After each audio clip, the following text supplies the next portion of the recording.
Hey guys, welcome back to another YouTube video. Big thank you to everyone who has been supporting the YouTube channel so far. Welcome to all the new subscribers, and obviously thank you so much for liking and commenting on our previous videos. It goes without notice. Today we're going to be going over the 2 exercises that may help improve your squat. These 2 exercises are staples here at Hunt Performance Center. When people come into the gym, they haven't done a low bar squat before, for example, and they've come from a history of doing bodybuilding style squatting, or maybe a squatting technique which has been taught prior, that we just try and address to fix to avoid injuries from occurring, but also use the right tissues and the right movement patterns to allow them to express a stronger level of output when it comes to performing a competition squat in powerlifting. So what we're going to be looking at is essentially positions and movement. Okay, so there's 2 different things. We need to get into a position first that allows us to be able to express a safer level of movement and force production, and then also be able to move in that position through a more dynamic style of lifting. All right, so we're going to go through positions and movement as 2 separate things when it comes to squatting specifically. So positions is thinking about static, okay? So what your starting position looks like, what your bottom position in the squat looks like, and then what your finishing position in the squat looks like.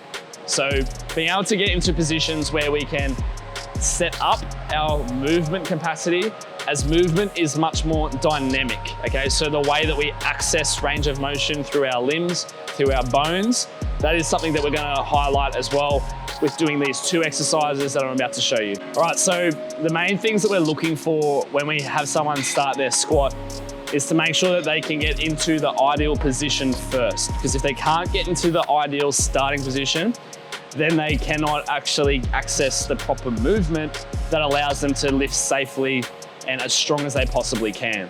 So the positions that we're looking for when an athlete starts their low bar squat pattern is to make sure that they have an adequate amount of hip flexion, an adequate amount of femoral ER, tibial ER, and if they can get their ribs back into retraction, but also get lateral expansion of their rib cage when the barbell is on their back. So the 2 exercises that we're going to show you are going to basically just make sure that this athlete can access those ranges to allow them to be able to start in the position of a squat. We're also going to look at movement, okay? So as the athlete starts in that ideal position and they move into the descent pattern of a squat, what we're actually going to experience through the limbs and through the joints and bones as they get towards the bottom position to then stand back up and put force into the floor. So these 2 exercises again will move through these ranges that allow the athlete to be able to squat as efficiently and safely as they possibly can. So as we move into hip flexion and then we stand up, we're going to experience hip extension. As we move into femoral ER in the descent, to stand back up, we're going to experience femoral IR, so the opposite. As we experience tibial ER on the way down in a squat, we'll then experience tibial IR. The thing that stays static the entire time, which is the hardest thing, is making sure that our ribs stay retracted, but also laterally expanded under the barbell. This ties in a lot of those, I guess, intra-abdominal muscles that keep the body stiff and together, because if we don't have rib cage retraction or lateral expansion of the ribs, we aren't able to actually transfer force through the floor with our legs, through our body, into the bar to stand it up.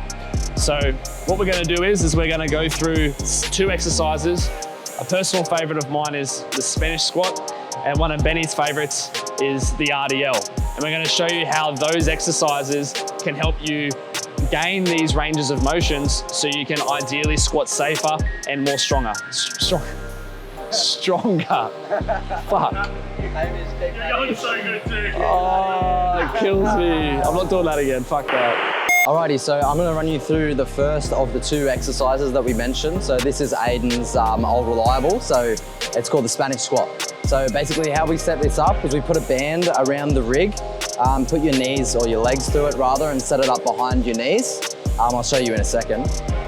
You then put a foam roller between your legs and hold a dumbbell and then I'll walk you through the specifics while I actually do the movement. So when we prescribe these for a lot of people, to ensure that you're getting onto your forefoot while you're doing them and able to make your knees track forward, we use a heel elevation. So if you're short of a piece of rubber or anything at your gym, you can just use 2 small plates like 2.5 kilos or whatever you have accessible to make a slight heel raise. The band goes around each knee individually. So I can it's like putting on pants, right? You just put one on, then the other one on. Easy peasy. All right, so then take a step back and make sure you're standing far enough so the band is actually putting tension on the back of your knee and making them want to travel forward. So what this is going to do is force you to extend your knees under tension. All right, so the next thing we do is obviously set on the heel raise as well. We put the foam roller between our thighs and squeeze it so we don't drop it. Lean over and pick up your dumbbell and then hold that in a goblet position. All right, so what we want to ensure that we're doing is putting our elbows forward and pushing our ribs behind us so we get that rib cage retraction that Aiden was talking about earlier, and that lateral expansion as well when you breathe your rib cage so it is wide. All right, so then next we want to squeeze the foam roller between our legs as we descend and let our knees track forward the whole time. Go all the way nice and deep, and then slowly up, squeezing the roller as well. Fully extend the knees at the top, ensure that the rib cage is back and the elbows are forward. Squeezing the roller, squeezing the roller, and then repeat for your allocated amount of reps and sets. Okay, so basically you just saw me execute the Spanish squat. So what are we getting from this? What do we achieve from doing that movement? So it's basically teaching us to make our knees track forward and make our femurs internally rotate and adducts by squeezing the foam roller between our legs as we travel through hip flexion in the squat pattern. Second to this, by using the dumbbell and forming it in like a goblet hold position and then putting our elbows forward, it forces us to retract our rib cage and teaches us how to get that behind us so we have better control of our center of mass when we travel through the squat pattern. And this will translate really, really well, both of these things, to when you actually get underneath a barbell. All right, so movement number 2 is the barbell or dumbbell if you have to substitute RDL. So basically to execute this one, all you have to do is have a barbell or a set of dumbbells, load it up with a little amount of weight because we commonly see a lot of people mis-executing this movement, and I'm gonna explain to you why. So a lot of people will enter their RDL on a flat surface, pick up the barbell and then just hinge backwards and feel like a really long and like quite significant lengthening of their hamstring in a stretch position. And that's all right, and a lot of people try to drive that for the feeling that they feel more sensation in it. But how we want you to execute these is bend your knees slightly and apply pressure onto your forefoot. Ensure that you're in an anterior pelvic tilt, so your tailbone is facing towards the back wall or the ceiling, and then hinge over your knees on your forefoot. And you should feel a bit of a contraction in the lower portion of your hamstring, and then extend through. So a slight variation to this that we found a lot of success with at HPC as well is using a toe elevation. So the reason for that is that when someone picks up the barbell, if they have a toe elevation, it's a lot easier for them to apply pressure into their forefoot and get into a positive shin angle, meaning their knees are forward, and stay there. So then they can hinge over like this, staying on the forefoot.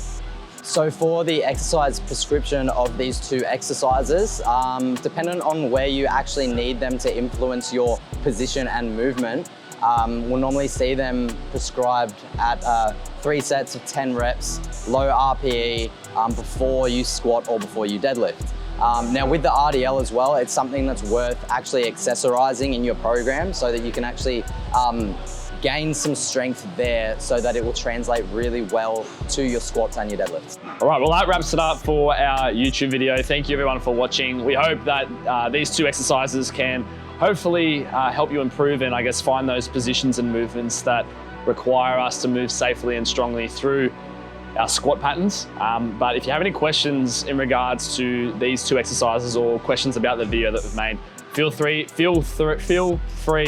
to message either Benny or myself on Instagram with our handles here. And be sure to tune in for our next YouTube video next Wednesday. We hope to see you then. Take care.